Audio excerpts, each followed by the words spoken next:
About 9 months ago, our family bought 140 acres off the grid in Australia. We're hoping to establish a food forest based on the principles of permaculture and to live a more self-sustainable life.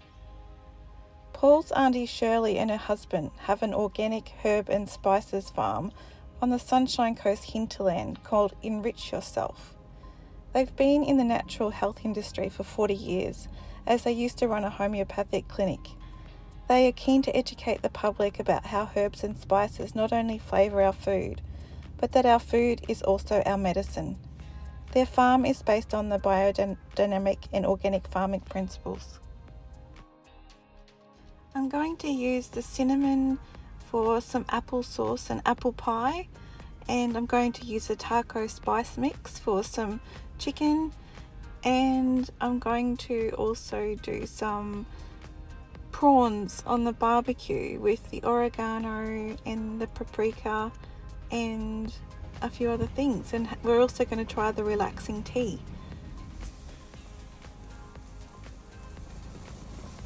So just to get started, I grabbed some organic apples from a local farmer that we get our fruit and veggies from. Some recipes tell you to use certain types of apples, but basically you can use any type that you like. So I peeled my apples. I just need to separate the peelings from the actual apples now, because all the peelings I'm going to add to our compost bin, which I'll show you. And so I'm just going to core these apples and chop them up roughly into similar sized pieces. So the practice of preparing sauces with apples dated back to the medieval times in Europe. And as with apples themselves, the apples range from sweet to tart, and they can accompany many different types of food. Before we had access to refrigerators, applesauce was an inexpensive and convenient way to preserve apples for several months at a time. This was really helpful for getting through long winters or droughts. It was recommended to cook apples with fatty meats, so the sharp apple flavour balanced out the fat. One of the most common meats to pair applesauce with is obviously pork.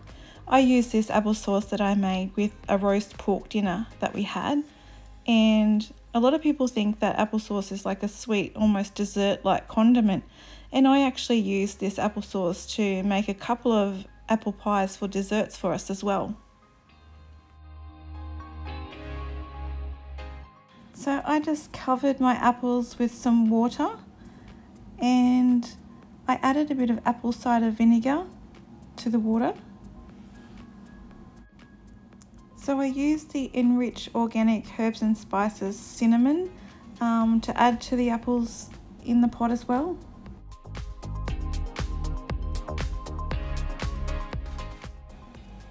I'm also adding some lemon zest here.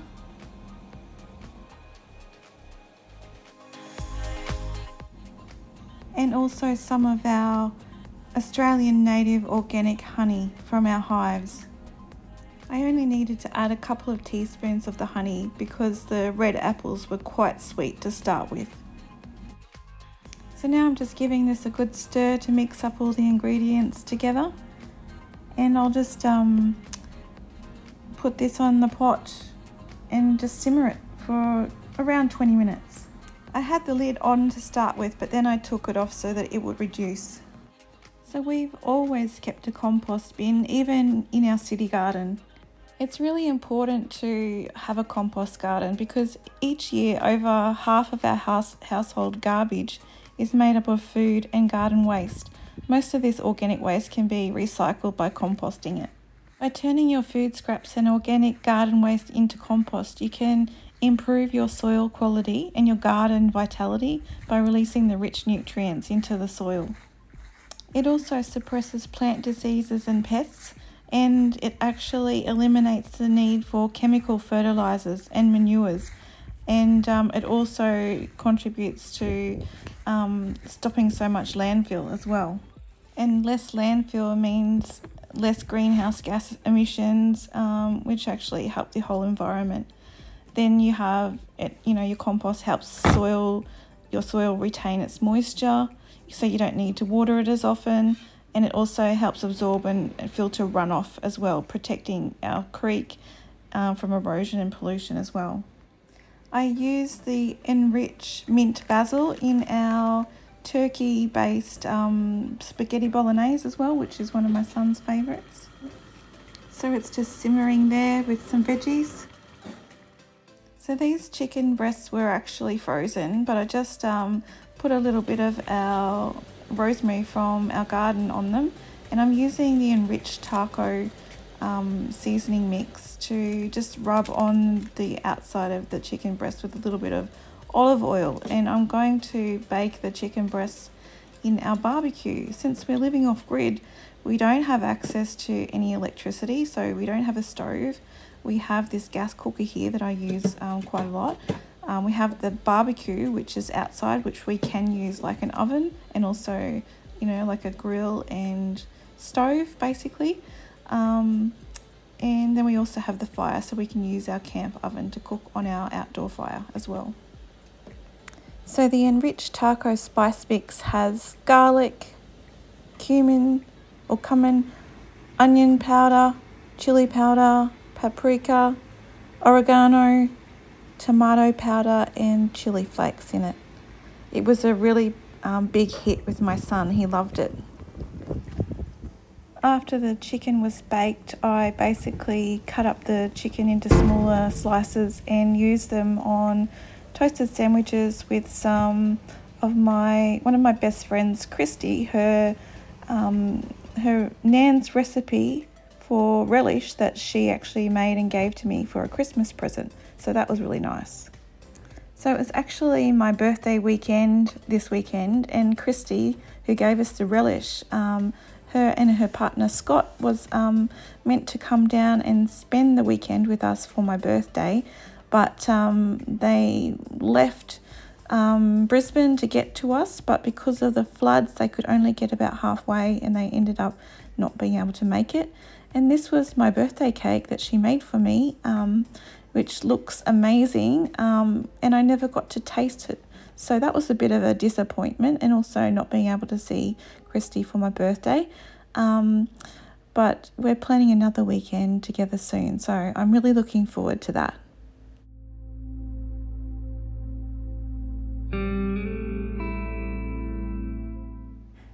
So I was planning on making fish pie for Christy and her partner when they arrived for dinner.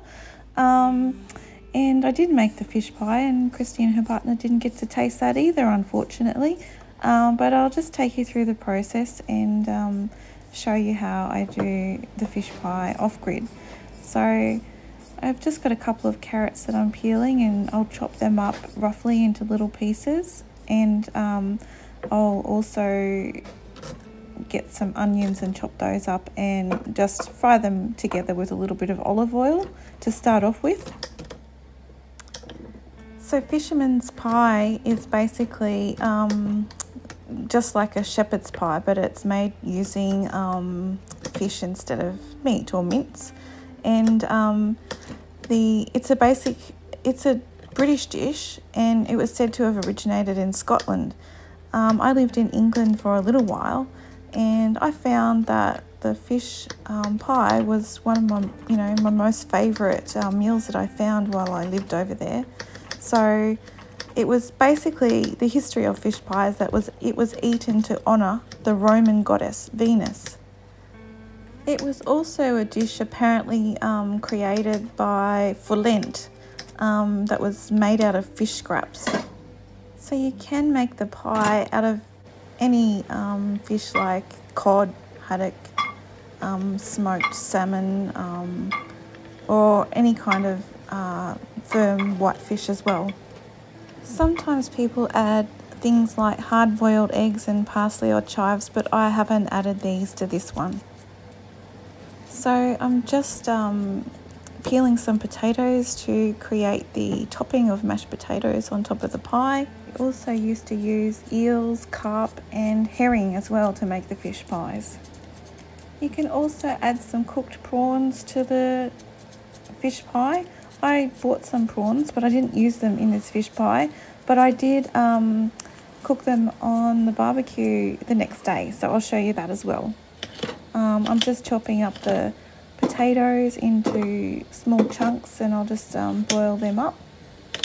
So potatoes have long been considered a European staple. In fact, a lot of people living in Ireland and Poland would probably swear that the starchy tuber got its start there. Potatoes are actually native to the Americas and only introduced to Europe in the 1500s by Spanish explorers. Potatoes basically then became the diet mainstay of the poor and downtrodden. The basic recipe for mashed potatoes is pretty much the same all over. It's what you add to them afterwards, after they're mashed, that distinguishes them from one recipe to another. You can also leave their skins on to give them more of an old world traditional flavour and texture as well. So once you've chopped up your potatoes, you just need to put them into the pot and cover them with cold water until they're fully covered. And you can add a little bit of salt at this point, but I'm trying to use less salt at the moment.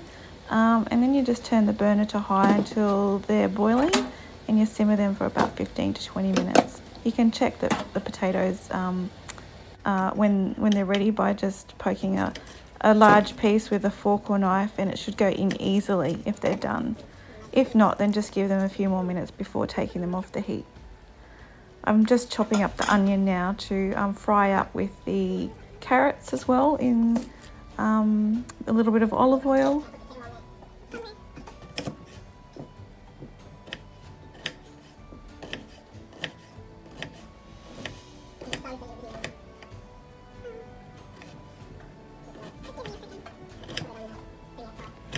So we do have a few projects for our off-grid property at the moment.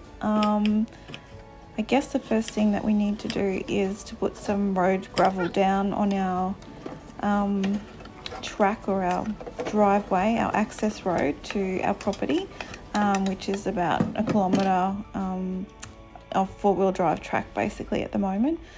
We need to get some road gravel down because we want to get some trucks in to deliver our new 23,000 water litre tank, rainwater tank that got donated to us.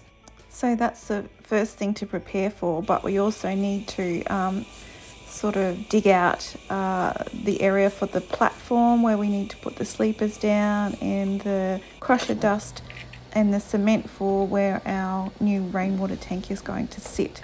So that's a really big job. We're doing it all by hand at the moment, but we might be able to hire a tractor or something like that, because at this point we don't own a tractor. We'll need to save for that, but that's what we've got planned for the next few weeks or so. So I've just mashed the potatoes with a little knob of butter and a little bit of milk, and I'm just finished frying the onions and the carrot, and I'm getting those out of the dish because I'm going to now use that same dish to poach the fish in with some milk. One of the reasons why I decided that I wanted to go off-grid was because of time. I think that you feel so rushed when you're living in the city, and I just wanted to feel like I could relax. So this is my frozen snapper fillets all cut up. I cut them up before I froze them for this dish, and you just need to make sure you've got enough milk in there to be able to poach them. And I've used a couple of different types of milk because my son is actually allergic to cow's milk, so try not to use too much of that. And I do apologise for the poor lighting in this video. You know, having no electricity, we do tend to have a bit of poor lighting. So we do have some solar fairy lights that are up around inside the shed, and we also have a couple of lights that are battery operated that are magnetic and stick to the walls of the shed, and we also need to use head torches as well. So It can be a bit of a struggle to get good lighting at night. I'm just adding some frozen salmon pieces that have been cut up into chunks as well, and I'll poach those with the salmon in the milk. So we've been quite lucky. We haven't really needed to buy any kitchen equipment because we had a lot of camping equipment already, and Paul's parents have moved overseas twice now, and they've left their kitchen utensils and crockery and pots and pans and all that sort of thing with us. So it's been quite good to set ourselves up. So you'll know when your fish is ready because it'll start to flake easily. And you just need to remove the fish from the milk with just like a slotted spoon or something like that, and just keep that separate for a little while and you'll have to take out the milk as well and keep that in a separate bowl or something like that, while you put the carrots and onions back in the dish and add some flour to be able to create a nice thick sauce to make all the pie creamy.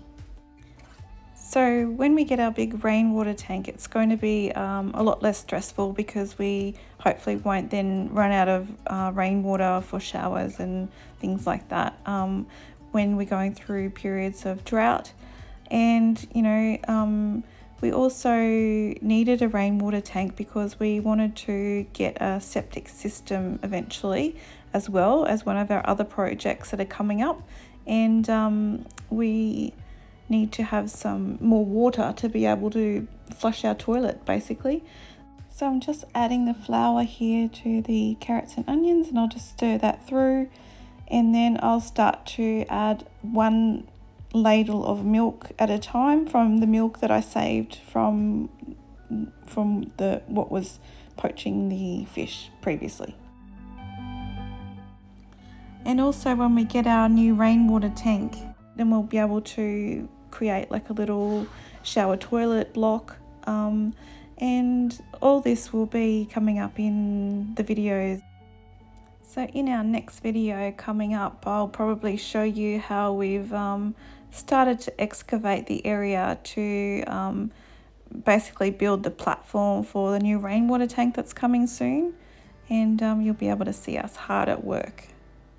And we've also actually decided on a name for our off-grid property now, but I won't be announcing that until another video coming up soon.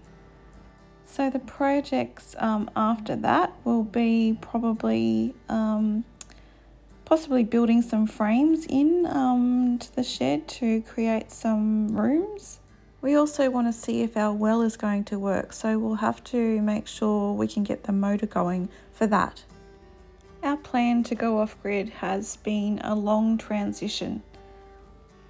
And even though we have 140 acres of wilderness surrounding us, we also are only about 20 minutes from town, so it's not that isolating for us. We also still have access to the internet, and except for when the shed doors are down, of course.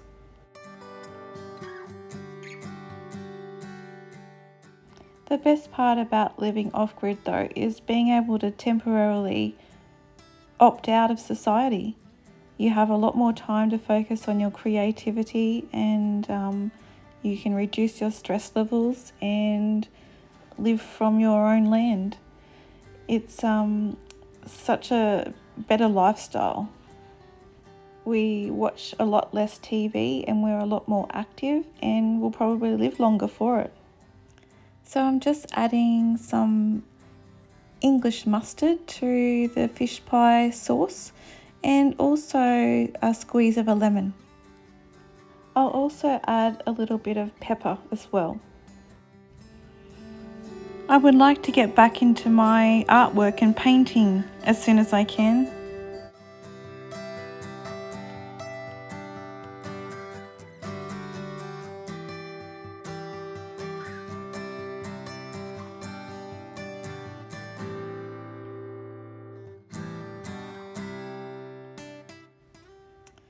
And now I'm adding in some grated cheese. This cheese has a couple of different flavours. Every time I see fold in the cheese in a recipe now, I think of that iconic moment in Schitt's Creek where David and his mum Moira are trying to make some enchiladas, and yeah, it's just a hilarious scene. I love that show. And so now I'm just folding in all of the ingredients, including all of the cooked fish, and then once it's all mixed together, I'll just add that to my camp oven, and I'll put the mashed potato on top and put the lid on, and you can either cook the fish pie on an open fire, or you could put it in a gas barbecue as well.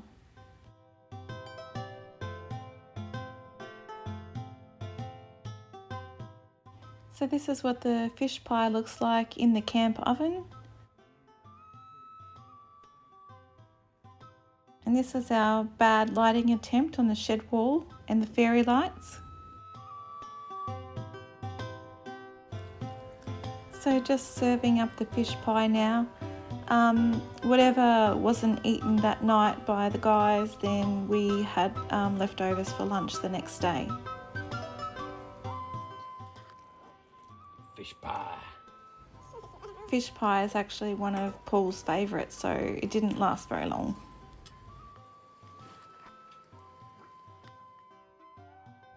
This is the Enrich Yourself relaxing tea that we tried as well.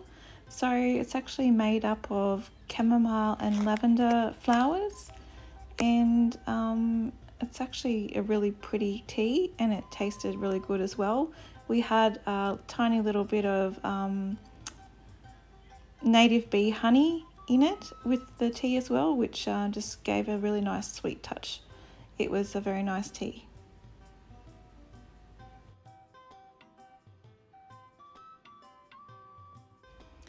So I grabbed the garlic granules, the oregano and the sweet paprika to create a marinade for the prawns to cook on the barbecue.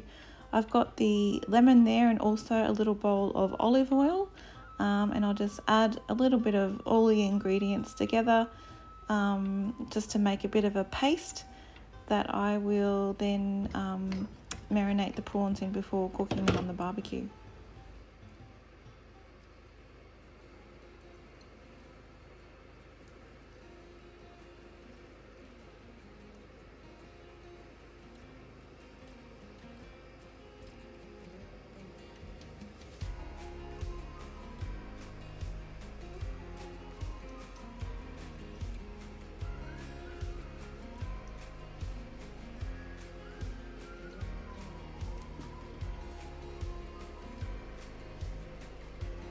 I've just been soaking the skewers in some water so they don't burn when I cook the prawns on the barbecue. And now I'm just mixing all the ingredients together just until it makes a nice smooth paste. The garlic granules were stuck together a little bit, so I just had to bang them a little bit to get them to separate out.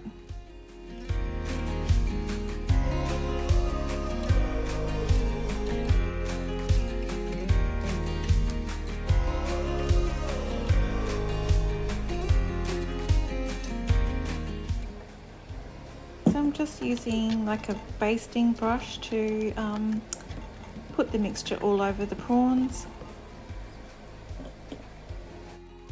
And now to just put the skewer through a few prawns on each one.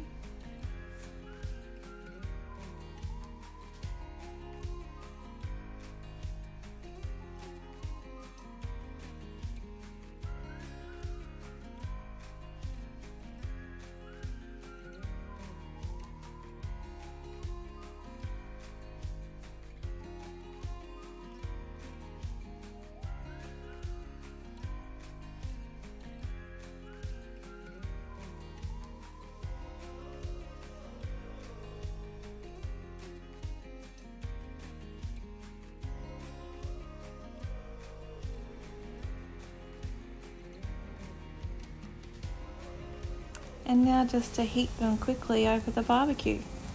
Don't they look amazing? And after a hard day's work, all this cooking makes some happy campers. Thanks for watching and for joining us on our journey to a more self-sustainable life.